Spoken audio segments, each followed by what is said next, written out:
Magandang araw po sa inyo pong lahat. Ating pong tatalakayin sa ilang mga araw, ito pong aking booklet na naisulat. So pwede rin po kayong mag-order po nito kung gusto po ninyo o gamitin ito sa inyo pong mga discipleship lessons. Sabi po rito ay ganito. Ang mga business company, organizations, clubs, fraternities, at marami pang mga samahan, lagi tayong hinihimok to join them, to be a member of that group, because membership has its privileges. Kapag nagpa-member ka sa amin, marami kang privileges na wala ang iba. Yan ang lagi nilang sinasabi. Halimbawa, pag member ka ng isang kooperatiba, anong benefit nito? Anong privilege ang meron ka? So may privilege kang mangutang. May privilege kang makautang ng mababa lang yung babayaran mo o yung sisingilin sa'yo. Kapag ikaw ay member ng isang fast food o isang kainan, meron silang mga card na kapag nakalima kang order, nakalima kang balik roon, nakasampung balik, may libre kang isang kung anumang meal. O kaya naman meron kang points na yung mga points na yun gagamitin mo sa susunod na kakain ka sa kanila. Pag meron kang SM Advantage card, member ka ng isang mall, di ba? Kapag namili ka, nag-grocery ka, nag-shopping ka, merong mga points na pumapasok doon sa card mo. Lalo na kapag senior citizen ka. Pag member ka na ng senior citizen, meron ka ng card, napakaraming mga privileges, napakaraming benefits ito sa iyo. Lalo na yung 20% discount. Because being a member of an organization, group, club, has its privileges. Maraming privileges ang member na wala ang hindi member. In the same way, pag member ka ng isang local church, marami kang privileges na wala ang hindi member. Halimbawa dito sa amin sa Cardona, napakarami mong privileges pag ikaw ay member nito. Halimbawa na lang, may sakit ka pa lang, may charity ka na. Namatay ka pa, may abuloy ka pa. Ililibing ka na, meron ka pang simenteryong paglalagakan. Libre ang lupa rito. So kapag member ka, di ba? So kaya nga sinasabi natin, pag member ka ng isang grupo, ng isang organisasyon, ng isang club, o anumang samahan, maraming privileges ang pwede mong makuha na wala ang iba. But don't focus on the privileges. Don't focus on the benefits. Dapat ang focus natin as a member of a church ay yung mga tinatawag nating opportunities to help and serve the church where we belong.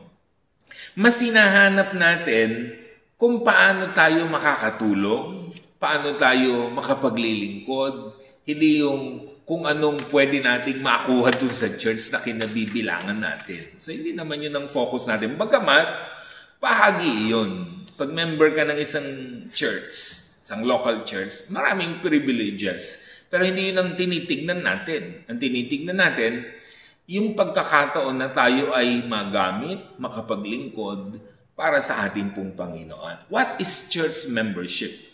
Church membership is a commitment. Tandaan nyo palagi yon. Church membership is a commitment. Commitment means the state or quality of being loyal, faithful, and dedicated to a cause and activity.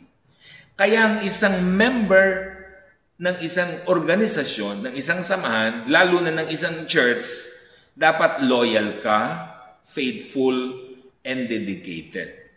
Sa halimbawa, member ka ng Cardona Church of Christ o kung anumang church ang kinabibilangan mo, dapat loyal ka doon. Dapat faithful ka doon at dapat dedicated ka doon.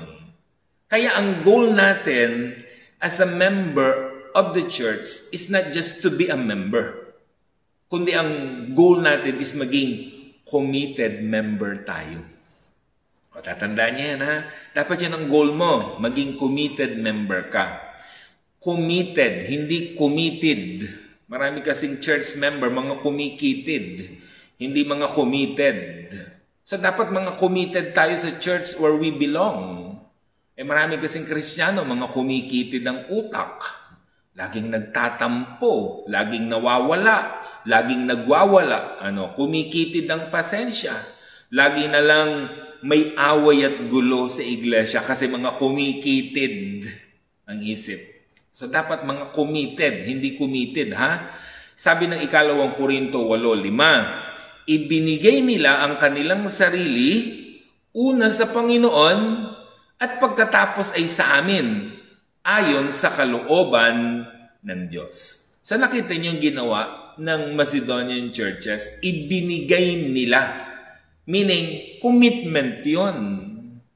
Because you cannot give without commitment. So Apostle Paul mentioned 2 types of commitment dun sa verse natin. Sabi niya, commitment in the Lord and commitment to the brethren. So yung mga kapatiran, kahit naghihirap, naghihikahos, sila ay committed pa rin to help. Bakit? Kasi sabi nung talataan, una nilang ibinigay ang sarili nila sa Panginoon at sa kapatiran. Kaya naman kahit naghihirap sila, nagdurusa din sila, ready sila to help. Kasi nga committed sila sa Diyos at committed sila sa kapatiran. Kaya alam niyo, isa sa magandang metaphor ng church na kinabibilangan natin, bride of Jesus. Asawang babae ni Jesus. Alam niyo yung ibig sabihin ng pag-asawa? Commitment. Diba? Na kayo'y magsasama habang buhay. That is commitment. So ang commitment natin sa Panginoong Jesus, kasi asawa niya tayo, diba? Anong commitment natin kay Jesus? Na tayo'y magsasama-sama sa hirap at ginhawa till death do us part. Diba? Ganun ang ibig sabihin. Bakit marami ang nagsasamang hindi nagpapakasal? Na hindi dapat, ha? Pero bakit maraming ganun? Kasi ayaw ng commitment. Kasi nga naman, kapag ayaw na nila, pwede na silang lumaya agad. Pero hindi yun tama. Kasi nga, ang gustong-gusto sa atin palagi, yung meron tayong commitment. Kaya pag binasa nyo yung gawa, 2, 42 hanggang 47. Assignment mo yan. Basahin mo, ha? Habang pinakikinggan mo ito, basahin mo yung gawa, 2, 42 hanggang 47. Anong makikita ninyo na ginagawa ng church? Yung mga bagong mananampalataya in this context. Sabi nung talataan, they meet together, they worship together, they praise the Lord together, they serve God together, they supported one another, they evangelize together, they eat together. In other words, they were committed to each other. Hindi sila isolated to one another, kundi lagi silang may pagsasama-sama. Sino yung nagsama-samang yan? Sabi ng verse 41, babasahin ko sa inyo. Kaya't ang mga naniwala sa ipinangaral niya ay nagpabautismo at nadagdagan ang mga alagad ng may 3,000 katao ng araw na iyon. So nakita niyo may proseso. Nakita niyo yung process. May nangaral. Sinong nangaral in this context? Si Pedro at ang mga kasamahan niyang apostol sa panahon ng Pentecostes. May naniwala sa kanyang ipinangaral. Ilan yung naniwala? 3,000 katao. Kasi diba, yun naman ang process, diba? May mga ngaral, anong kasunod? May maniniwala. Kasi sabi nga naman ng Roma 10:17, diba? Ang pananampalataya nagmumula sa pakikinig. Pakikinig sa salita ng Diyos. So may nangaral, may nakinig, may naniwala. Anong ginawa ng mga naniwala? Sabi nung talataan, nagpabautismo. Ilan ang nagpabautismo? 3,000 katao. Then, nung mabautismohan sila, anong sabi? Nadagdag sila sa church. Napabilang na sila sa mga follower ng ating pong Panginoong Jesus. Tapos na ba pagkatapos nun? Dahil ba nakinig na sila, naniwala na, nagpabautismo na, nadagdag na sila bilang mga follower ni Jesus? Tapos na ba? No. Anong ginawa nila?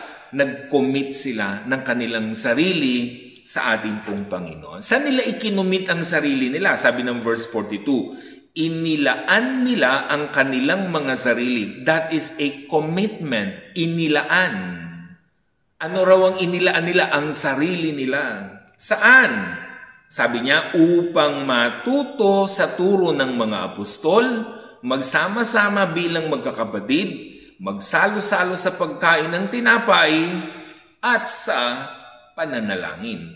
So anong ginawa po ng church sa Jerusalem? Inilaan daw nila ang kanilang sarili. So that is a commitment. Hindi sila basta member ng church, sila ay committed church member. Committed sila saan? Sa apostles' teaching, meaning sa God's Word. Committed sila in studying the Word of God. Committed sila sa fellowship, pagsasama-sama. Committed sila sa pagpuputol-putol ng tinapay. Kailan ba natin ginagawa yan? Worship service. So, committed sila sa mga pagsamba sa Diyos. And sa pananalangin. Committed sila sa pananalangin. Diba? So, yan yung ginawa nila. So, hindi natapos doon sa sila'y nakinig, naniwala, nagpabautismo, nadagdag na sila sa church. Hindi doon natapos. May kasunod. Anong kasunod? Inilaan nila ang kanilang sarili. So, nag-commit sila ng kanilang buhay, ng kanilang sarili. So, yun ang dapat nangyayari sa ating pong lahat. Kaya sabi nga natin, hindi tayo dapat member lang ng church. Tayo dapat ay mga committed member ng church.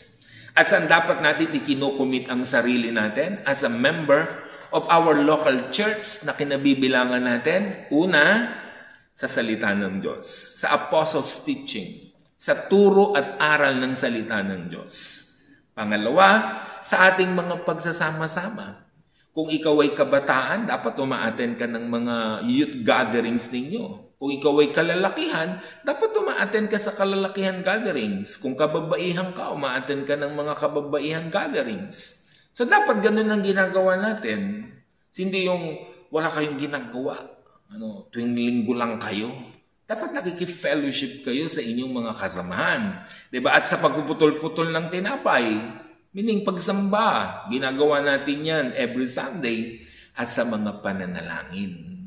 So kapag ginawa natin yung apat na bagay na yan, masasabi natin, katulad ng first generation Christians, committed din tayo as a member ng ating church na kinabibilangan.